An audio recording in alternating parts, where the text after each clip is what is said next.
کس طریقے سے ایک پاکستان پیپلز پارٹی کے جہالے کو لانچ کیا گیا اس کی تھوڑا سا بتائیے گا، اور اس کی کس حد تک یہ ممکنات ہو سکتے ہیں. اس کے ساتھ یہ ضرور بتائیے گا جو ڈاکٹر صاحب نے بھی کہا کہ اگر کوئی کیڑے نکالنا چاہے تو اس کے اندر اس ٹائپ کے کچھ سکا موجود ہیں کہ آپ نکال سکتے ہیں.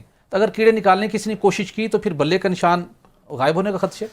دیکھیے اگر تو یہ طے ہو گیا ہے کہ بلے کا نشان نہیں رہے گا تو پھر وہ نہیں رہے گا، پھر کیڑے نکالے جا سکتے ہیں. تو پھر ظاہر ہے تکنیکی نقطے تو اٹھائے جا سکتے ہیں.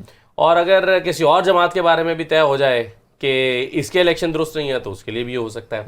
میرا خیال ہے کہ الیکشن کمیشن جہاں پر ان چیزوں پہ غور کر رہا ہے کہ آپ کے الیکشنز جو ہیں وہ انٹرا پارٹی الیکشنز بالکل میرٹ کے مطابق ہونے چاہیے، وہاں پر الیکشن کمیشن کی یہ ذمہ داری بھی ہے کہ وہ تمام سیاسی جماعتوں کی لیول پلینگ فیلڈ کے لیے بھی کام کرے.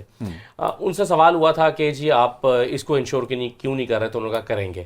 ان سے سوال ہوا تھا کہ جی آپ ٹرانسفر پوسٹنگ کو کیوں نہیں روک پائے، تو سکندر سلطان راجہ صاحب نے کہا کہ ہم اس کو بھی کریں گے. لیکن آپ دیکھ رہے ہیں کہ ایک پنجاب میں ورکرز کنونشن ہوتا ہے تو اس پر لاؤڈ سپیکر ایکٹ کا مقدمہ درج ہو جاتا ہے. لیا میں بھی جا کر اگر کوئی ورکرز کنونشن کر رہا ہے، کوئی ایم پی اے بھی اپنی کورم میٹنگ کر رہا ہے تو لاؤڈ سپیکر ایکٹ کے خلاف کا مقدمہ درج ہوتا ہے. اب یہ ایک سیاسی جماعت کے خلاف ہو رہا ہے تو باقی سیاسی جماعتوں کے لیے کیوں نہیں ہو رہا.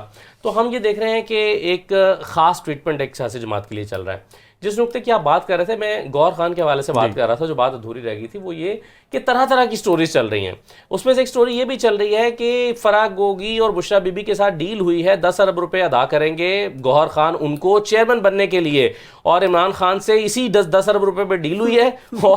اور یہ پارٹی جو ہے دراصل زرداری صاحب کو ہینڈ اوور کر دی گئی ہے کیونکہ یہ انہی کے پلانٹڈ ہیں. یہ ہمارے سینئر صحافی بھی یہ سٹوریاں دے رہے ہیں. لیکن ایسی سٹوریز کو دیکھ کے، اور پھر ایک سٹوری آپ نے بھی بتائی کہ فرق ہوگی پاکستان میں نہیں ہے، ایسا نہیں مل گجر نہیں ہے، اب تو ایسی کوئی ایگزیکیوشن ہو نہیں سکتی. بشرا بی بی تو ہے نا، یہ پیسے باہر بھی تو ٹرانسفر ہو سکتے ہیں نا. اگر زرداری صاحب 10 ارب روپے ٹرانسفر کرنا چاہیں تو باہر بھی ٹرانسفر کر سکتے ہیں، وہ باہر سے بھی ہو کے واپس آ سکتے ہیں. لیکن کہنے کا مطلب یہ ہے کہ اگر اس طرح کی سٹوریز آ رہی ہیں تو اس سٹوری پہ کیا حیرت ہوگی. آپ کہہ رہے ہیں کہ جی یہ بشرا بی بی نے نام خواب میں دیکھا اور گوہر خان کا نام بتا دیا. میرا نہیں خیال. ایک طرف یہ پروپیگنڈا ہو رہا ہے کہ بشرا بی بی تو خود چیئرمین بننا چاہتی ہیں. خواجہ آصف صاحب نے ٹویٹ کی کہ بشرا بی بی خود چیئرمین بننا چاہتی تھی اور اس کو عمران خان نے اس لیے نہیں دیا کہ وہ سمجھتے ہیں کہ اس پر قبضہ نہ ہو جائے پارٹی پہ. پارٹی پر قبضے کے خوف سے وہ فیملی میں نہیں دے رہے. اگر وہ فیملی میں دے دیتے تو آپ کہتے کہ جی موروثی سیاست ہو رہی ہے، اور اگر موروثی سیاست نہیں ہو رہی تو گوہر خان پر کہ یہ دوسری جماعت میں تھا. ویسے حامد خان صاحب کیوں موضوع ترین چیئرمین نہیں ہو سکتے تھے؟ ویسے پوچھو. حامد خان بھی ہو سکتے تھے. انہوں نے خود ہی کہا تھا کہ میں نہیں کر رہا، ان کا نام بالکل کنسیڈر. لیکن حامد خان کیوں نہیں ہے یا کوئی اور کیوں نہیں ہے، اس سوال کا جواب تو عمران خان ہی دے سکتے ہیں. لیکن میں جیسا کہ پہلے کہہ رہا تھا، لیکن میرا خیال ہے کہ ایک مناسب کیا بیگیج ہے گوہر خان کے اوپر، کیوں نہیں وہ چیئرمین ہو سکتے. بالکل ٹھیک. ایک عام کارکن کیوں نہیں ہو سکتا. ہاں ہو سکتا ہے کہ ان سے زیادہ باصلاحیت بھی کوئی ہو، لیکن پھر جس کو بنائیں گے اس پر بھی کوئی اور اعتراضات اٹھا دیں گے. تو میرا خیال ہے کہ یہ اسٹاپ گیپ ارینجمنٹ ہے. پی ٹی آئی کے ذہن میں یہ بات ہے اور ان کے ذہن میں یہ ہے کہ نشان برقرار رہے، پہلی بات یہ.